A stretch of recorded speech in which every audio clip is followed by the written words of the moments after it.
flour pagkatapos. After the flour, alis, may flour muna. Egg. Oo. Para dumikit Tas, yung...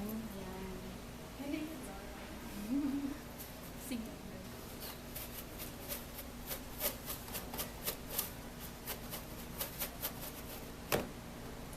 Dagdagan ng ano ba?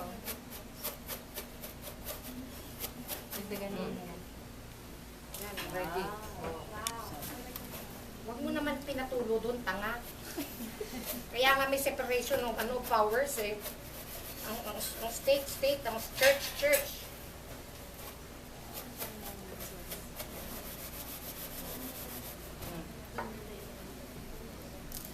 Hindi nyo mauubos. Dalawa kayong kakain ng isa, iha. Tago nyo ng ibang karne. Okay, more breadcrumbs. More flour. And then more flour.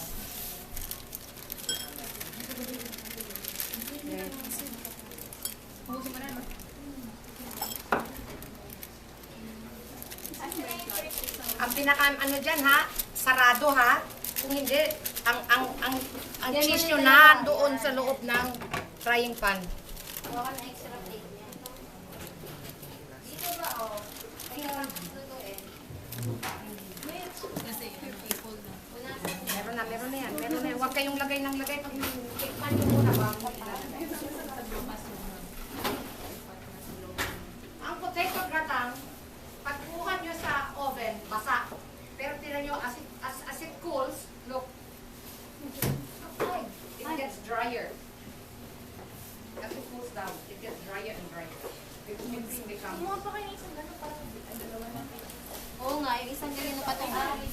Kahit ano plate lang, ayun no, sa plate. Sige, dyan na lang. Oo, para mabilis kayo. Huwag niyong ilagay lahat yung meat. Marami masyado. May ano lang, ito. Kanya-kanyang gawa, kanya-kanyang prito. Wala ka na kaya yung Tama na, wag masyadong marami. Mga mangingisay ka niya. That's pepper.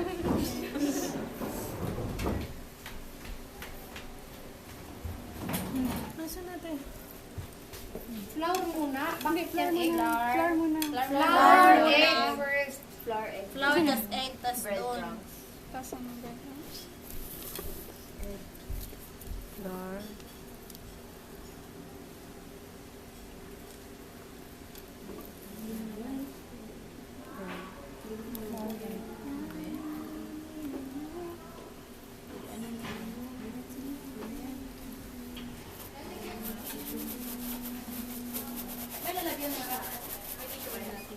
Huwag niyong pilitin. If you need 4 sticks, please use 4 sticks.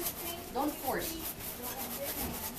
Kung maliit yung meat mo, i-fold mo yan. Perfect. Fold mo yan. Mahal yun ito. Hindi ganyan. You just double it. Just like this, you make like this. Oh. Yung kutsilyo nyo kasi na nagamit yung... Yung pala yung ito magkakamali. Para yung ito magkakamali. Ganyan. Unahin mo itong flour. Ilagay mo ito ng flour. Ayan, kutsilyo, dito kayo marinate. Hindi kasi di ba kanina ito muna. Sa bagay. Okay, di pala dito. Ito kasi didikit. Ako din gusto ko kaya. Later. Ay, picture naman. Ako din. Dala-dala mo cheese yan, Nurse. Picture kayo.